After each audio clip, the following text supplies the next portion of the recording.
तो हेलो साथियों, सभी का स्वागत है आपका है online YouTube channel Awadh coaching class पर।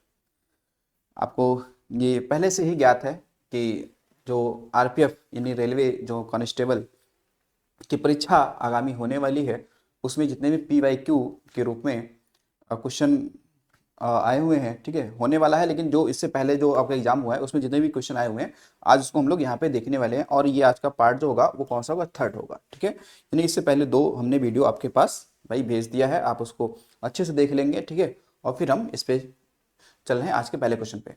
देखिए, प्रत्येक संसदीय बैठक का पहला घंटा निम्नलिखित में से किसके लिए रखा गया है?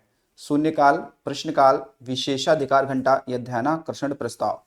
देखिए, संसद में जो पहला घंटा होता है, जब बैठक होती है संसद की, तो उसमें जो पहला घंटा होता है उसको हम लोग कहते हैं क्या? प्रश्नकाल कहते हैं। क्या बोलते हैं? उसे कहते हैं प्रश्नकाल कहते हैं।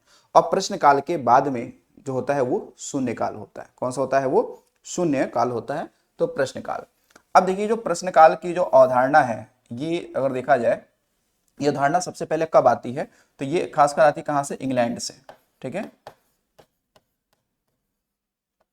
इंग्लैंड से ये शुरू होता है, इंग्लैंड से शुरू, ठीक है। और खासकर इंग्लैंड में ये व्यवस्था लाई गई थी कब? 1721 में व्यवस्था लाई गई थी, ठीक है। लेकिन अगर देखा जाए तो भारत में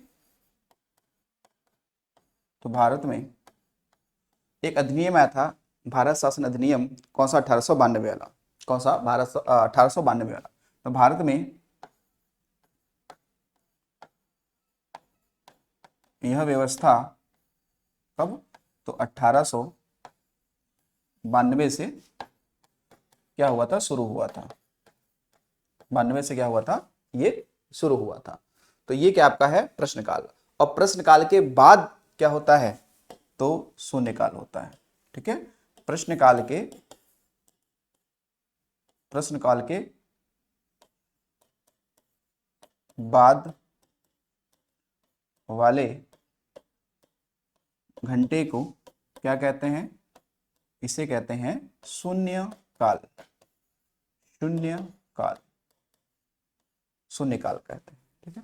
तो इसको भी आपको ध्यान रखना है। चलिए अब चलते हैं अगले क्वेश्चन पे।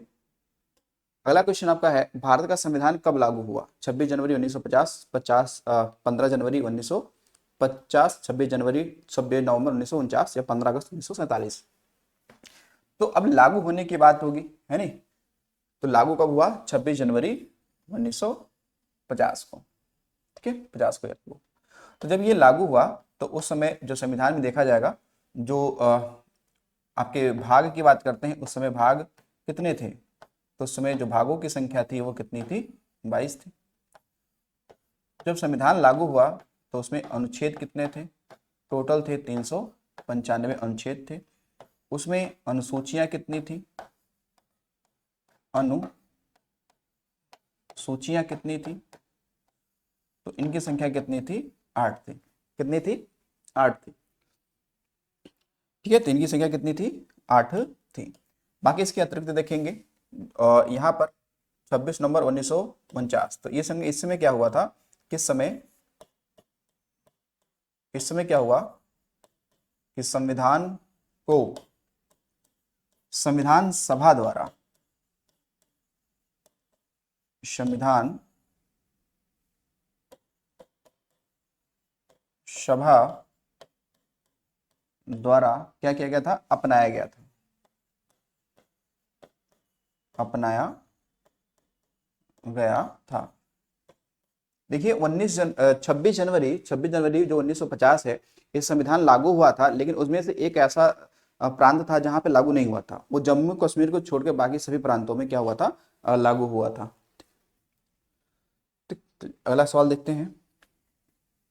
अगला सवाल है कि केंद्रीय लोक सेवा आयोग की स्थापना किस वर्ष में हुई थी? केंद्रीय लोक सेवा आयोग, ठीक है, जो हम लोग कहते हैं ना, यूपीएससी कहते हैं, ठीक है, यूनियन पब्लिक सर्विस कमीशन।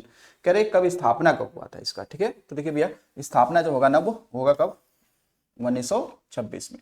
यानी कुल मिला के ये बात चल रही किसकी? यूपीएससी की बात चल रही है, ठीक है।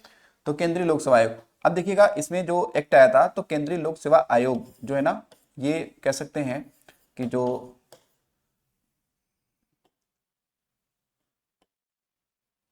देखिए ये है क्या आपका, तो जो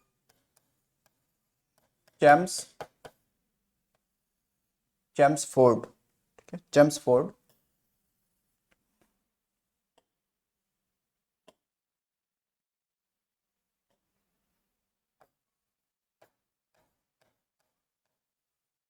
मॉन्टेग्यू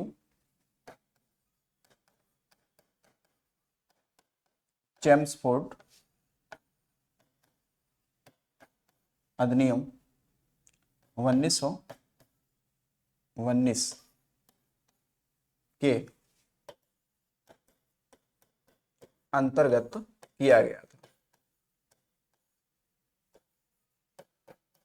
तो भारतीय जो सुधार अधिनियम आया था 1919 में, ठीक है, उसके तहत ये केंद्रीय लोक सेवा आयोग का गठन किया गया था कब, 1926 में। निम्न में से क्या भारत के संविधान की प्रस्तावना का भाग नहीं है? स्वतंत्रता, भारतीय ध्वज, समानता, न्याय।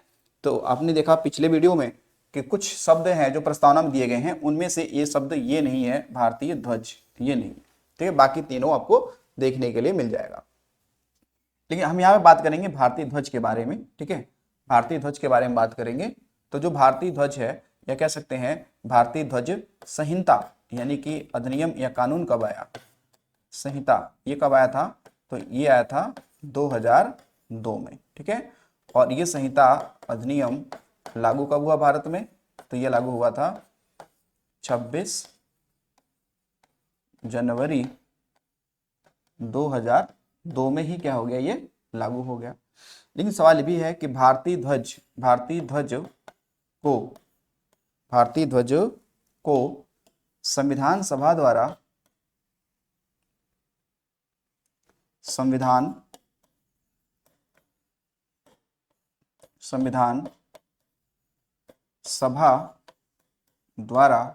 कब? तो 22 जुलाई 1947 को अपनाया गया था, ठीक है। तो 22 जुलाई 1947 को अपनाया गया था किस द्वारा? तो ये संविधान सभा द्वारा, ठीक है। तो भारतीय ध्वज के बारे में आप ध्यान रखेंगे। बाकी आपने पढ़ा है भारतीय ध्वज में रंगों की संख्या कितना है? तो 4 है। कितनी है? 4 है। पढ़ा है ना, केसरिया, सफेद और हरा और गहरा नीला, जो चक्र बना होता है वो गहरा नीला होता है। देखिए इससे पढ़िए कि भारत के प्रथम मुस्लिम राष्ट्रपति कौन थे? Shri Mohammad Iqbal, doctor APJ Abdul Kalam, Zakir Hussain, Manmohan Singh. तो पहले पूछ रहे हैं, तो पहले में आप देखेंगे तो पहले आपके कौन थे? तो डॉक्टर जाकिर हुसैन, ठीक है, डॉक्टर जाकिर हुसैन। तो ये क्या थे? भारत के प्रथम मुस्लिम राष्ट्रपति थे। जो इनका कार्यकाल रहा था ये 1967 से लेकर 1969 तक रहा, 1969 तक रहा था, ठीक है। क्योंकि इनके बाद में देखेंगे डॉक्टर जो जाकिर हुसैन है, ये और ये कहा जाए तो डॉक्टर जाकिर हुसैन के बारे में बात और भी ध्यान रखिएगा कि पद पर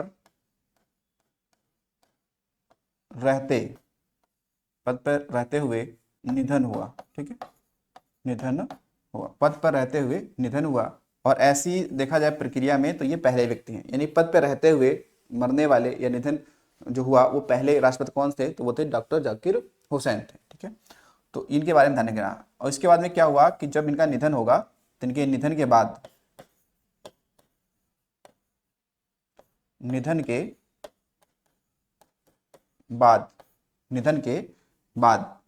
ठीक है, फिर राष्ट्रपति कौन बने थे? निधन के बाद कौन बने थे? तो वो बने थे वी गिरी बने थे, है नहीं।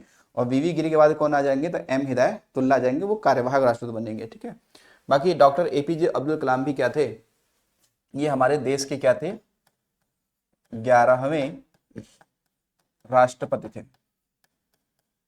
11वें राष्ट्रपति थे, जिनका कार्यकाल 2002 से लेकर कब तक? 2007 तक इनका कार्यकाल रहा था, ठीक है, कार्यकाल इनका रहा था।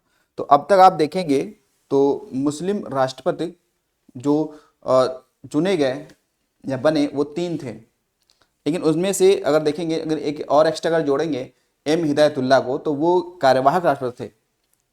वो क्या थे? कार्यवाहक राष्ट्रपति थे। तो आप देखेंगे जाकिर हुसैन, ठीक है, जाकिर हुसैन के बाद में कौन आएंगे?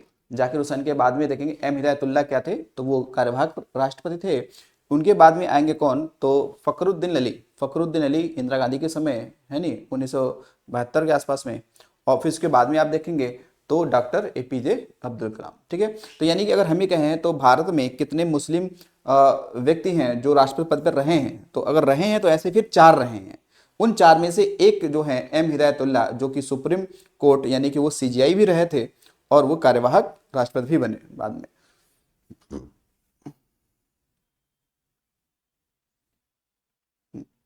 चलिए अगला देखिए, भारत में निम्न में से कौन सी भाषा किसी भी राज्य की राजभाषा नहीं है? पंजाबी, गुजराती, उड़िया, खासी। अब देखो ये खासी भाषा तो है, हम मान सकते हैं ये भाषा तो है, लेकिन किसी राज्य की राजभाषा नहीं है, किसी राज्य की ऑफिशियली लैंग्वेज नहीं है। क्योंकि खासी जनजाति खासी भाषा बोलती है, गारो गारो बोलती है। तो ये खासकर भाषा तो है, लेकिन ये राज्य की भाषा नहीं है। ठीक है, तो ये जो खासी है ये क्या है? मेघालय की खासी जनजाति द्वारा बोला जाता है। ठीक, लेकिन ये वहां की ऑफिशियल लैंग्वेज नहीं है, वो राज्य की भाषा नहीं है।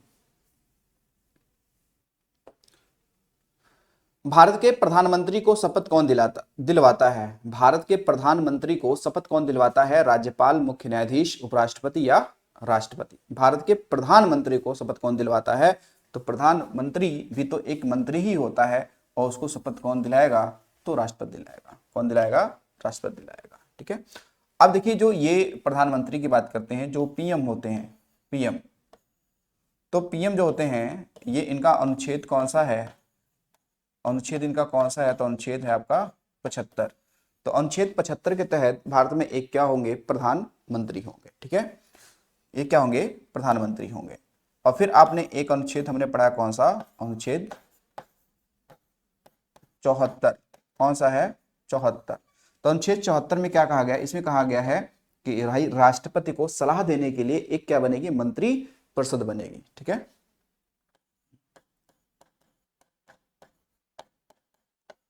राष्ट्रपति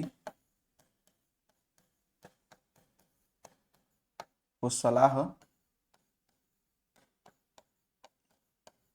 देने हेतु एक क्या बनेगा? मंत्री परिषद। मंत्री परिषद का गठन किया गया है। गठन क्यों? जो प्रधानमंत्री होता है वो क्या होता है? आपका कहीं ना कहीं मीडिएटर के रूप में काम करता है, यानी केंद्रीय जो मंत्री परिषद है उसके और राष्ट्रपति के बीच में मध्यस्थता का कार्य करता है, तो प्रधानमंत्री करता है। भारत के संविधान की किस अनुसूची के अंतर्गत राज्यों के नाम और उनका प्रादेशिक अधिकार क्षेत्र आता है? चतुर्थ, नवम, पंचम या प्रथम? देखिए जो भारतीय संविधान का प्रथम यानी कि जो अनुसूची कौन सी है? फर्स्ट है। अनुसूची फर्स्ट में ही बताया गया है, ठीक है, राज्यों के बारे में, या फिर कह सकते हैं उनके नामों के बारे में बताया गया है। ठीक है, उनके नामों के बारे में बताया गया है। बाकी आप देखेंगे जो आप अनुसूची अनुसूची जो आपकी कौन सी है? अनुसूची आपकी जो चतुर्थ है, इसमें एक बात बोली गई है कि राज्यसभा में राज्यों के सीटों का आवंटन बोला गया है। यानी कि इसे कहा गया है कि राज्य सभा में राज्यों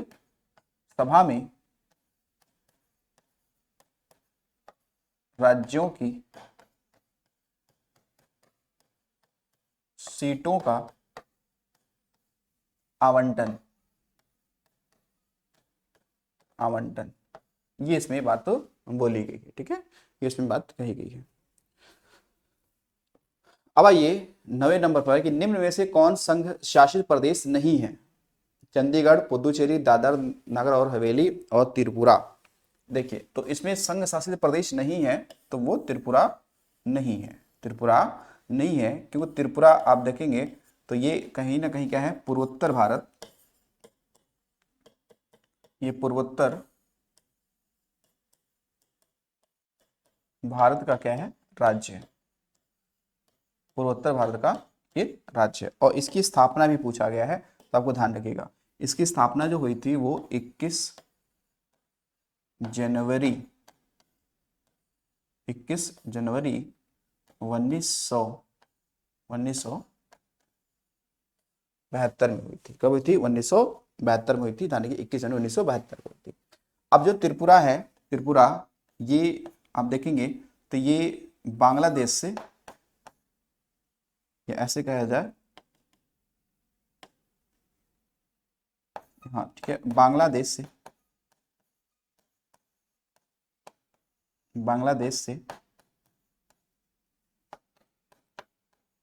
तीनों तरफ से घिरा है। क्या है? तीनों तरफ से ये घिरा हुआ है, ठीक है, तीनों तरफ से घिरा हुआ है ये। अब जो ये बांग्लादेश से तीनों तरफ से घिरा हुआ है, त्रिपुरा में, ये त्रिपुरा, हम कहे त्रिपुरा की जनजाति है, त्रिपुरा की मूल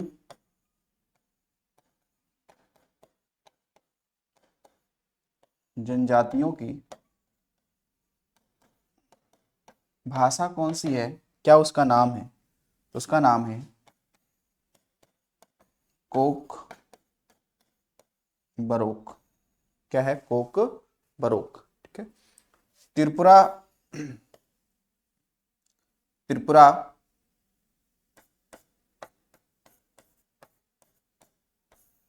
व बांग्लादेश की, त्रिपुरा और बांग्लादेश की सीमा का निर्धारण कौन सी, ध्यान रखिएगा, शून्य रेखा या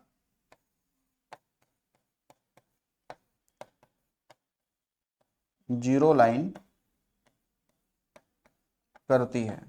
तो आ जाए यदि कि शून्य रेखा, जीरो लाइन किन दो देशों के बीच में है, तो भारत और बांग्लादेश। भारत में कौन सा? त्रिपुरा वाला हिस्सा, ठीक है, भारत में कौन सा? त्रिपुरा वाला हिस्सा, ध्यान रखिएगा। और त्रिपुरा में आपने देखा था कि यहाँ पर कौन सा, केर, गरिया व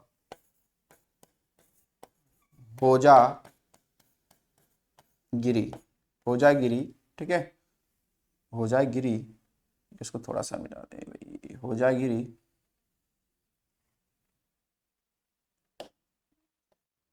गरिया, होजागिरी व खारची पूजा, यानी खारची पूजा, ठीक है, जिसमें 14 देवताओं की पूजा होती है। तो ये फेमस है पर्व, कहाँ के? त्रिपुरा के पर्व फेमस है। भारत का राष्ट्रीय वृक्ष कौन सा है? नारियल का वृक्ष, वट का वृक्ष, चिनार का वृक्ष, ताड़ का वृक्ष। देखो भारत का जो राष्ट्रीय वृक्ष है वो क्या है? वट का वृक्ष, यानी कुल मिला के बात करें तो ये बरगद, ठीक है। वट का मतलब क्या है? बरगद, क्या है? बरगद। वट का क्या है? बरगद का पेड़, ठीक है ये। और इसके बात करें, जो वट है, जो बरगद का जो पेड़ है, ये इसका जो वनस्पति के नाम है, बोनेटिकल नेम है, बोनेटिकल नेम, उसका नाम है फाइकस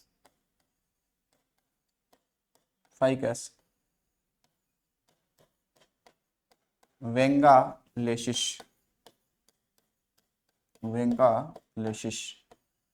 ये इसका क्या है? नाम है।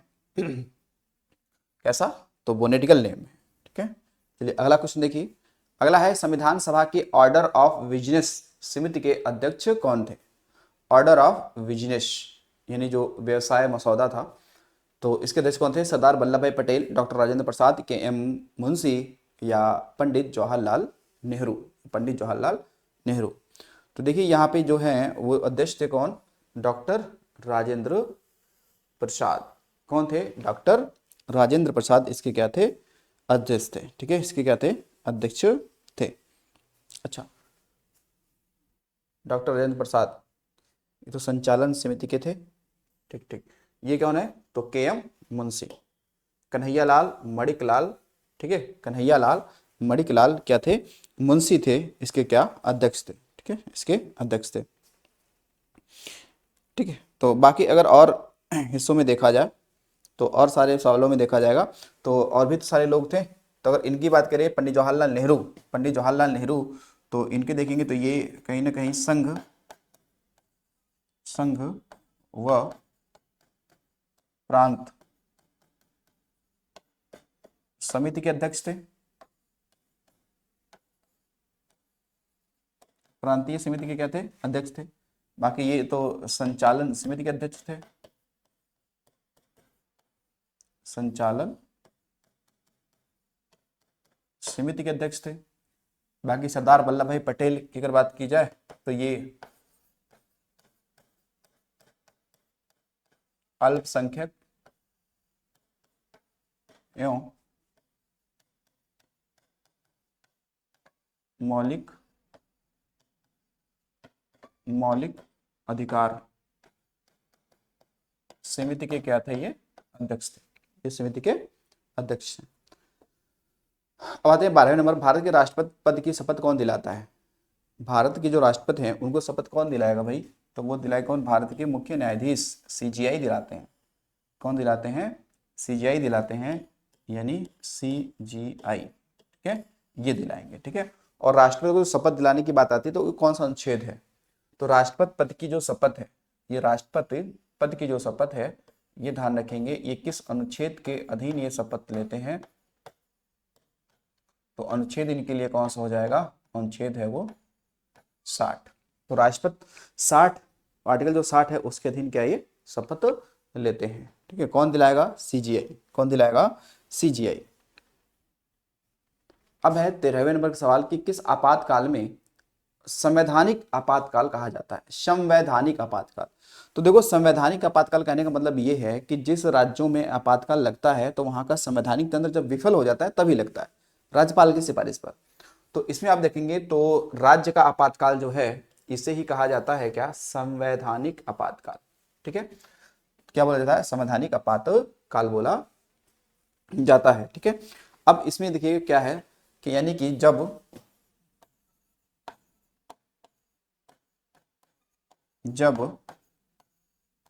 राज्यों में संवैधानिक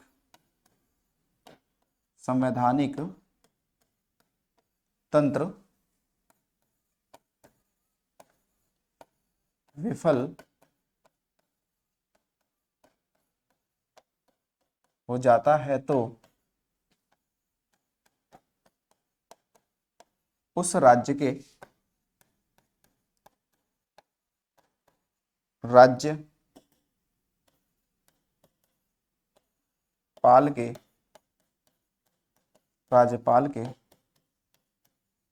सिफारिश पर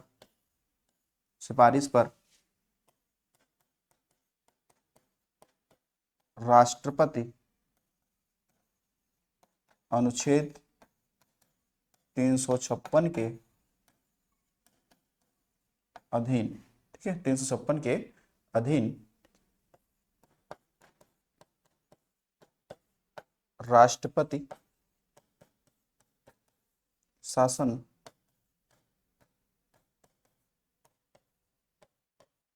लागू करता है। ठीक है, लागू करता है, जिसे क्या कहेंगे, राज्य का आपातकाल या फिर संवैधानिक आपातकाल कहा जाता है। ठीक है, तो राष्ट्रपति जो शासन है ना, राष्ट्रपति जो शासन है इसको ही आप क्या कहेंगे, इसको ही कह सकते हैं हम लोग, क्या इसको कह सकते हैं हम, संवैधानिक, क्या बोलेंगे, संवैधानिक आपातकाल। ठीक है, ये बोलते हैं हम लोग। ठीक है, ये हम लोग नाम दे सकते हैं। ठीक है, ये नाम दे सकते हैं, ध्यान रखेंगे। अगला देखिए, अगला है दल बदल विरोध कानून के आधार पर राज्यसभा के मामले में अयोग्यता का निर्णय कौन करता है। अब देखा कि दल बदल अधिनियम एक बना हुआ है जिसमें ये बताया गया है कि कोई भी पार्टी का व्यक्ति होगा, ऐसा नहीं होगा किसी पार्टी से जीत कर आए और वो किसी दूसरे पार्टी में चला जाए। अगर ऐसा वो करेगा तो फिर उसकी सदस्यता समाप्त कर दी जाएगी। ठीक है, समाप्त कर दी जाएगी। तो ये कौन करेगा, तो ये करेगा अध्यक्ष। कौन करेगा, अध्यक्ष करेगा। ठीक है, अगर मामला राज्यसभा का है, अगर मामला राज्यसभा का है तो राज्य का जो सभापति होगा या फिर उसे अध्यक्ष भी कहते हैं वो करेगा। अगर मामला लोकसभा का है तो लोकसभा का अध्यक्ष उस पर निर्णय देता है। ठीक है, आप देखिएगा इसमें एक खासकर एक अनुसूची है आपकी 10 अनुसूची, आई थिंक 10 है। ठीक है, या ये कहा जाए कि जो दल बदल अधिनियम आया था, ये दल बदल जो अधिनियम आया था ये कब आया था, तो यह आया था 52वें संविधान संशोधन।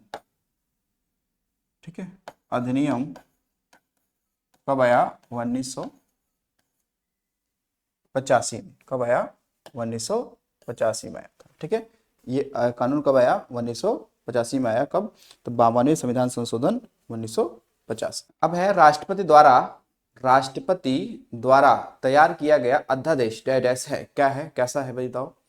मंत्री परिषद की सलाह पर आधारित, राष्ट्रपति की विवेकाधीन, या राष्ट्रपति की विधायी शक्ति, या राष्ट्रपति की न्यायिक शक्ति। देखो राष्ट्रपति जब क्या करता है, अध्यादेश जारी करता है आर्टिकल 123 के तहत, तो वो मंत्री परिषद की सलाह पे ही जो बनेगा कानून उसी को क्या करेगा, वो जारी करता है। ठीक है, तो मंत्री परिषद की सलाह पर, राष्ट्रपति को विवेकाधीन वो नहीं होता है। ठीक है ना, ये ध्यान रखिएगा। आते हैं अगले पे कि अंतरराज्यीय नदी जल विवाद अधिनियम किस अनुच्छेद के तहत आता है। अनुच्छेद 263, अनुच्छेद 262, अनुच्छेद 222 या अनुच्छेद आपका 280। देखो यहां पे लिखा गया है कि अंतरराज्यीय नदी जल विवाद अधिनियम किस अनुच्छेद के अंतर्गत आता है, तो ये आएगा किसके अंतर्गत, तो ये आएगा 262 के तहत। ठीक है, क्योंकि यहां बोला है अंतरराज्यीय नदी जल विवाद अधिनियम। ठीक है, तो ये 262 के तहत आता है। लेकिन जो 263 है ये है क्या, अंतरराज्यीय जो आपकी परिषद होती है जो 1990 में गठित हुई थी उसके अधीन आती है। ठीक है, 280 में तो वित्त आयोग की बात की गई है। अगला देखिए, अगला है कि अंतरराज्यीय परिषद स्थापना कौन कर सकता है, मंत्रिमंडल, संसद, राष्ट्रपति या फिर प्रधानमंत्री, कौन कर सकता है भाई। तो देखो यहाँ पे जो सही आंसर होगा वो है कौन सा आपका, राष्ट्रपति ही तो करता है। कौन करता है, राष्ट्रपति ही करता है कि अंतरराज्यीय परिषद की स्थापना राष्ट्रपति करता है। अनुच्छेद कौन सा आपने पढ़ा था इसके संदर्भ में, वो था कौन सा, 263। कौन सा था, 263, जो भाग 11 के अधीन आएगा। अगला देखिए, राज्यसभा के सदस्य के पद की अवधि डैश होती है। राज्यसभा के सदस्य, तो राज्यसभा का जो सदस्य होगा वो होता है कितने साल के लिए चुना जाता है, 6 साल के लिए चुना जाता है। जबकि लोकसभा का जो सदस्य होता है वो 5 साल के लिए चुना जाता है। ठीक है, वो चुना जाता है। और ये ध्यान रखेंगे राज्यसभा में कि जो राज्यसभा है इसे उच्च सदन कहते हैं, तो राज्यसभा में सीटों की संख्या कितनी है वर्तमान में, सीट, या हम ये कह लें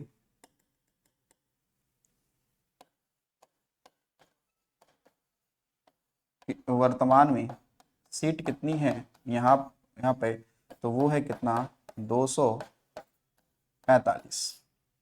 इस 245 में 233 ये आते हैं कहाँ, राज्यों से निर्वाचित होके आते हैं। लेकिन इसमें आप देखेंगे जो 12 सदस्य जो हैं, 12 सदस्य, ठीक है,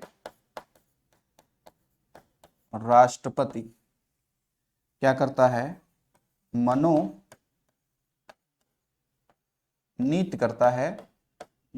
करता है जो व्यक्ति साहित्य, कला, विज्ञान या समाज सेवा के क्षेत्र में उत्कृष्ट कह सकते हैं, उनका योगदान हो और विशिष्ट नॉलेज होता है, उनको क्या करेंगे, वो मनोनीत करेंगे। और ये व्यवस्था 12 सदस्यों वाली ये हमने आयरलैंड से ली है। कहाँ से ली है, आयरलैंड से ली है। ठीक है, तो राज्यसभा का राज्यसभा का जो सभापति होगा वो उपराष्ट्रपति होगा और उसका कार्यकाल 5 सालों के लिए ही होता है। बाकी सदस्यों का कार्यकाल 6 वर्ष का होता है। निम्नलिखित में से किसे आंध्र प्रदेश की राजधानी घोषित किया गया है? अमरावती, नेल्लौर, विशाखापट्टनम, विजयवाड़ा।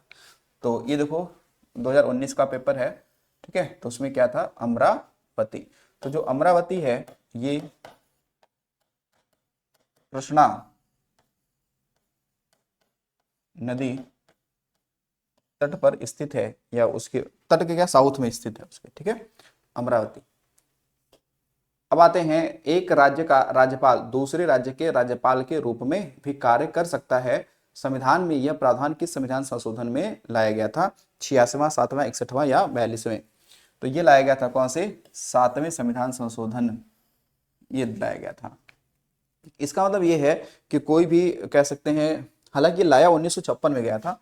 कब लाया गया था ये प्रावधान? 1956 में लाया गया था। यानी कि एक राज्य का राज्यपाल जो होगा ना, वो दूसरे राज्य का राज्यपाल बन सकता है, ठीक है, बन सकता है।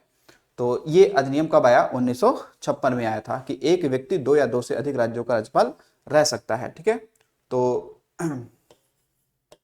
उसमें कहा गया है क्या कि प्रत्येक राज्य का एक राज्यपाल होगा। एक क्या होगा? राज्यपाल होगा। ये कौन सा अनुच्छेद कहता है?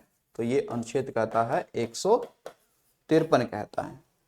लेकिन 1956 में क्या किया गया कि भाई एक राज्यपाल 2 या 2 से अधिक राज्यों का राज्यपाल रह सकता है, ये भी प्रावधान किया गया है, ठीक है। तो ये सारे आपके क्या थे? आज के आपके क्वेश्चन थे, जो 20 क्वेश्चन आपके बन सकते थे, ठीक है। तो चलिए मिलते हैं अगले वीडियो में। आज के लिए इतना ही। Thanks for watching.